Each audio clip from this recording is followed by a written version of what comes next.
मेरे प्यारे विद्यार्थियों, मेरा नाम है संजय। आप सबको मेरे चैनल व्हाइट बोर्ड में स्वागत है। तो बच्चों, आज हम लोग क्लास 8 का परिमेय संख्या जो चैप्टर 1 है उसके बारे में हम लोग पढ़ने वाले हैं। इस चैनल पर बच्चों आप लोगों को क्लास 6 से लेकर 8 तक JCERT पर बेस्ड सिलेबस को कंप्लीट किया जाएगा कॉन्सेप्ट के साथ, और क्लास 9 10 NCERT को कंप्लीट किया जाएगा हिंदी मीडियम में। ठीक है बच्चों, तो आप लोग इस चैनल पर बने रहिए और आप लोग इस चैनल में स्वागत है। तो हम लोग चलिए क्लास को स्टार्ट करते हैं देर न करते हुए। तो सबसे पहले बच्चों, जैसे कि हम लोग देख पा रहे हैं परिमेय संख्याएं, तो परिमेय संख्याएं चैप्टर जो है इसको बढ़िया तरीके से समझने से पहले बच्चों हम लोग को कुछ और संख्याओं के बारे में भी जाननी होगी, तब हम लोग चीजों को बेहतर तरीका से समझ पाएंगे। तो सबसे पहले हम लोग प्राकृतिक संख्या के बारे में जानेंगे कि आखिर प्राकृतिक संख्या होता क्या है। ठीक है बच्चों,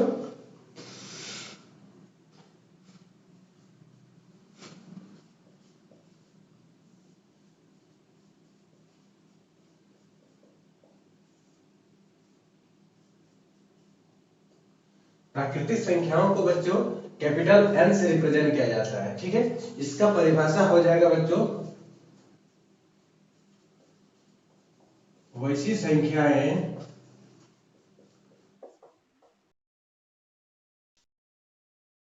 जो एक से प्रारंभ होकर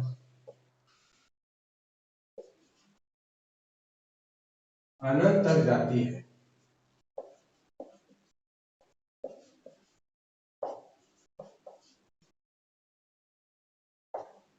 प्राकृतिक संख्याएं कहलाती है।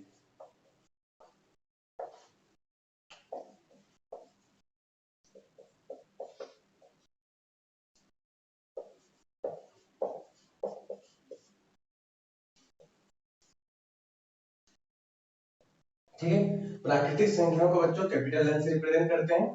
वैसी संख्याएं जो एक से प्रारंभ होकर अनंत तक जाती है प्राकृतिक संख्याएं कहलाती है। इसको और एक शब्दों में हम लोग ये भी बोल सकते हैं बच्चों की जितने भी गिनती की संख्याएं हैं सारा प्राकृतिक संख्याएं ही होती है। ठीक है, इसका एग्जांपल में बच्चों अगर देखिए तो एग्जांपल में हो जाएगा 1 2 3 4 5 डॉट डॉट इंफिनिटी।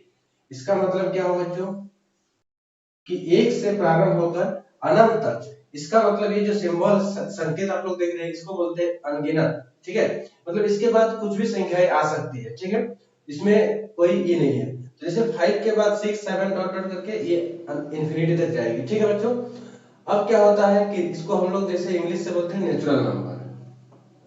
सेकंड हम लोग जो पढ़ेंगे बच्चों वो होती है पूर्ण संख्याएं। क्या होती है? पूर्ण संख्याएं।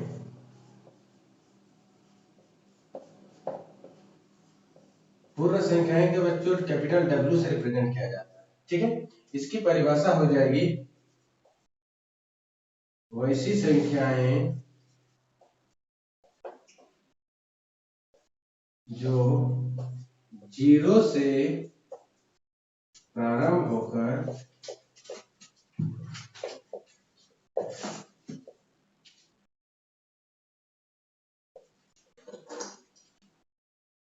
अनंत तक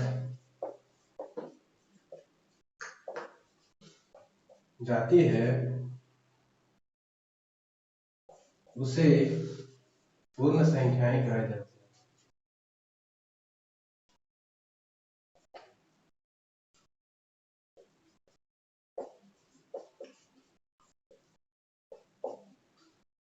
ठीक है बच्चों, क्या है पूर्ण संख्या है? पूर्ण संख्याओं को बच्चों कैपिटल W से रिप्रेजेंट किया जाता है, इसको संकेत किया जाता है। वैसी संख्याएं जो जीरो से प्रारंभ होकर अनंत तक जाती है उसे पूर्ण संख्या कहा जाता है। मतलब क्या हो बच्चों कि प्राकृतिक संख्या में 1 से स्टार्ट होता है, लेकिन पूर्ण संख्या में इसके पहले जीरो लगा देते हैं, जीरो ऐड हो जाता है। ठीक है बच्चों, जीरो को मिल जाता है। तो ये क्या होगा इसके एग्जांपल में जैसे हो जाएगा 0 1 2 3 4 5 डॉट डॉट इंफिनिटी। ये इसका हो जाएगा सेट। ठीक है बच्चों, अब पहला प्राकृतिक संख्या, दूसरा पूर्ण संख्या। पूर्ण संख्या में जानने के बाद बच्चों हम लोग समझेंगे पूर्णांक के बारे में। ठीक है बच्चों, तो नेक्स्ट हम लोग मिलेगा वो होता पूर्णांक। ठीक है, पूर्णांक को कैपिटल जेड से रिप्रेजेंट किया जाता है। ये हो जाएगा बच्चों वैसी संख्याओं का समूह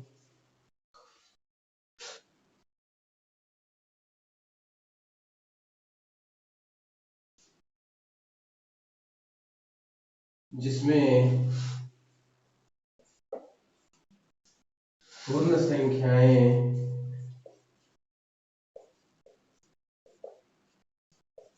तथा ऋणात्मक प्राकृतिक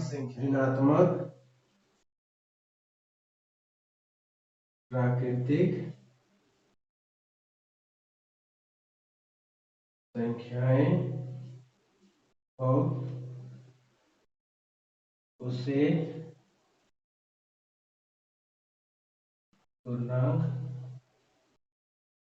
कहते हैं। ठीक है बच्चों, तो देखिए पूर्णांक को कैपिटल जेड से रिप्रेजेंट किया जाता है, सूचित किया जाता है। इसका परिभाषा हो जाएगा बच्चों वैसी संख्याओं का समूह जिसमें पूर्ण संख्याएं तथा ऋणात्मक प्राकृतिक संख्याएं हो उसे पूर्णांक कहते हैं।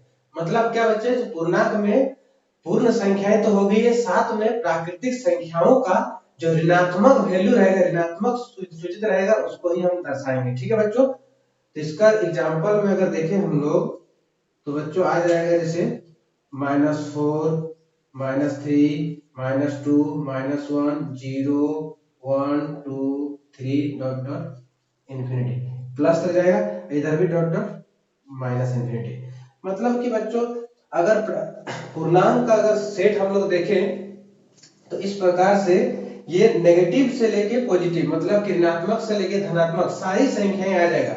इसमें बच्चे एक चीज पूर्णांक में लिख सकते हैं हम लोग नोट में कि पूर्णांक को हम लोग संख्या रेखा पर निरूपित कर सकते हैं। ठीक है बच्चों, यहाँ पर नोट देके लिखेंगे हम लोग पूर्णांक को संख्या रेखा पर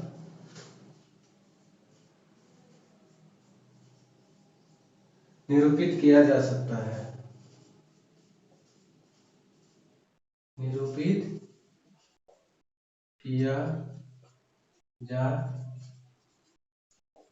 सकता है। ठीक है बच्चों, इस प्रकार हम लोग देख पा रहे हैं कि पूर्णांक को संख्या रेखा पर निरूपित किया जा सकता है। ठीक है बच्चों, तो हम लोग पूर्णांक तक देख चुके हैं, लेकिन बच्चों पूर्णांक को भी दो भागों में विभाजित किया जाता है। एक होता है धनात्मक पूर्णांक और दूसरी होती है ऋणात्मक पूर्णांक। इन दोनों पूर्णांकों को समझने से पहले हम लोग संख्या रेखा एक बनाते हैं और संख्या रेखा पर सारी नंबर को हम लोग निरूपित करते हैं, फिर देखते हैं कि क्या होता है। ठीक है बच्चों, तो सबसे पहले हम लोग बच्चों एक संख्या रेखा लेते हैं, संख्या रेखा बनाते हैं। इसमें बच्चों यहाँ पर हो गया 0, 1, 2, 3, 4, 5 dot dot plus infinity, -1, -2, -3, -4 minus infinity. ये बच्चों हो गया संख्या रेखा। और हम लोग जब पूर्णांक के बारे में पढ़े बच्चों तो हम लोग देख चुके हैं कि पूर्णांक को संख्या रेखा पर निरूपित किया जा सकता है। ठीक है, तो जितनी भी संख्या रेखा पर यहाँ पर संख्याएं लगी हैं इसको पूर्णांक तो है ही। अब पूर्णांक को दो भागों में विभाजित किया जाता है, एक होता है धनात्मक पूर्णांक और दूसरा होता है ऋणात्मक पूर्णांक। तो देखिए धनात्मक पूर्णांक हम लोग किसको बोलते हैं, तो देखो बच्चों जो ये +1 से लेकर इधर इन्फिनिटी तक चला जाएगा, ये होता है बच्चों धनात्मक पूर्णांक। इसको हम लोग बोलते हैं धनात्मक पूर्णांक। ठीक है बच्चों, अब देखिए इसी में ये ऋणात्मक संख्या वाला जो -1, -2, -3 करके माइनस इन्फिनिटी, ये हो जाता है वो ऋणात्मक पूर्णांक, ये हो जाएगा आपका ऋणात्मक पूर्णांक।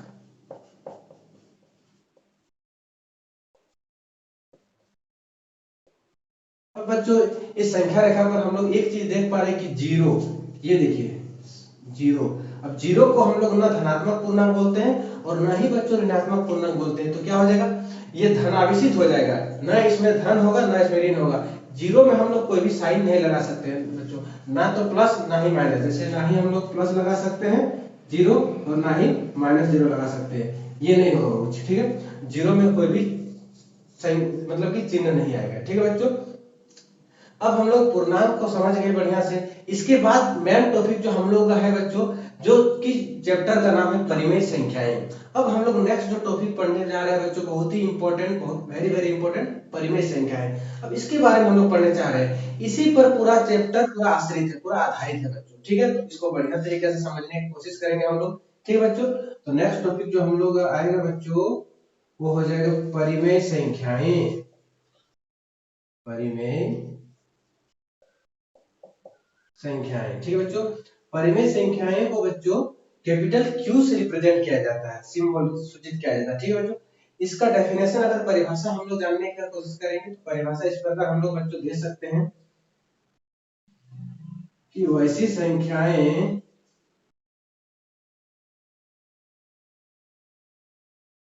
जिसे हम P अपॉन Q, ठीक है बच्चों, small p upon small q, ठीक है, जिसे यहाँ पर जिसे हम P अपॉन Q के रूप में व्यक्त कर सके या फिर प्रदर्शित कर सके, व्यक्त कर सके, जहां q is not equal to zero. मतलब कि बच्चों देखिए, इस बॉक्स में हम कर दे बंद, क्योंकि बहुत इंपॉर्टेंट है कि p अपॉन q यानी कि डिनोमिनेटर बच्चों जो हर होता है अंश बटा हर, तो हर में जीरो नहीं होना चाहिए, नॉन जीरो होना चाहिए, ठीक है। और इसमें और एक कंडीशन है, और p एवं q दोनों पूर्णांक हो, उसे परिमेय संख्याएं कहते हैं। परिमेय संख्याएं कहते हैं, ठीक है बच्चों। क्या लिखे हैं, परिमेय संख्याएं को बच्चों कैपिटल क्यू से रिप्रेजेंट किया जाता है, प्रदर्शित किया जाता है, सूचित किया जाता है। इसका परिभाषा है वैसी संख्याएं जिसे हम p अपॉन क्यू यानी कि अंश अपॉन हर के रूप में व्यक्त कर सके, जहां q is not equal to zero यानी कि q नॉन जीरो होना चाहिए, और p एवं q दोनों पूर्णांक हो, उसे परिमेय संख्याएं कहते हैं। बहुत ही इंपॉर्टेंट है बच्चों, ठीक है। इसका एग्जांपल अगर हम लोग देखें तो बच्चों एग्जांपल में हो जाएगा -2, 5/9, 0, 1/2 डॉट डॉट डॉट, इस तरह बहुत सारी परिमेय संख्या है, ठीक है बच्चों। अब हम लोग समझने की कोशिश करते हैं, जो हम लोग एग्जांपल में उदाहरण में लिखे हैं बच्चों, वो परिमेय संख्याएं किस प्रकार है, थोड़ा सा इस बारे में हम लोग समझने की कोशिश कर लेंगे। तो देखिए, जैसे कि -2 यहाँ पर लिखे, 2 का पहले ऋणात्मक चिन्ह लगाए, इसको हम लोग समझने का प्रयास करते हैं बच्चों कि -2 आखिर परिमेय संख्या क्यों हो गया, पहले उस बारे में हम लोग समझने का कोशिश करेंगे, ठीक है। तो सपोज देखिए यहाँ पर -2 लिख लिया बच्चों। अब बताइए, -2 को -2/1 लिख सकते हैं बच्चों, क्योंकि हर में कुछ नहीं है तो हर में हम लोग एक दे सकते हैं।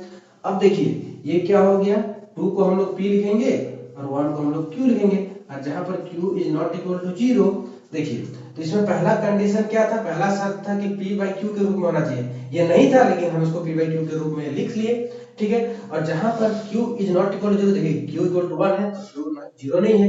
और तीसरा कंडीशन जो शर्त है, बहुत ही इंपॉर्टेंट शर्त है बच्चों, लिखा हुआ p और q दोनों ही पूर्णांक हो।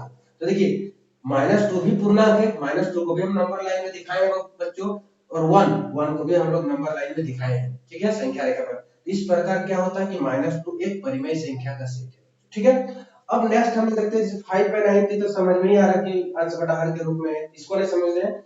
जीरो, ये जीरो को हम लोग समझ लेते हैं बच्चों, जीरो किस प्रकार परिमेय संख्या है। तो देखिए जीरो को हम लोग लिख सकते हैं बच्चों 0/1। अब जीरो हो गया p और 1 हो गया q, और देखिए 1 यहाँ पर q is not equal to zero, तो देखिए पहला कंडीशन हो गया कि p बाई q के रूप में हम लोग लिख के दिखा दिए इसको। दूसरा कंडीशन देखते हैं q is not equal to zero, क्योंकि q तो 1 है, तो ऑब्वियसली बात है बच्चों कि जीरो तो नहीं होगा। उसके बाद देखो 0 और 1 दोनों ही संख्या रेखा पर है, देखो तो बच्चों यहाँ पर दोनों ही क्या है, संख्या रेखा पर है, तो क्या हो गया, ये भी एक परिमेय संख्या हो गया, ठीक है बच्चों।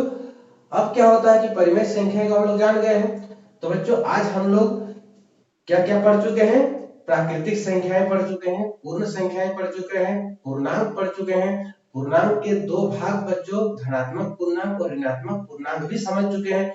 और लास्ट में जो हम लोग बहुत ही इंपॉर्टेंट चीज पढ़े हैं बच्चों, परिमेय संख्याएं, जो कि चैप्टर पर ही बेस्ड था। आज के लिए बच्चों इतना ही।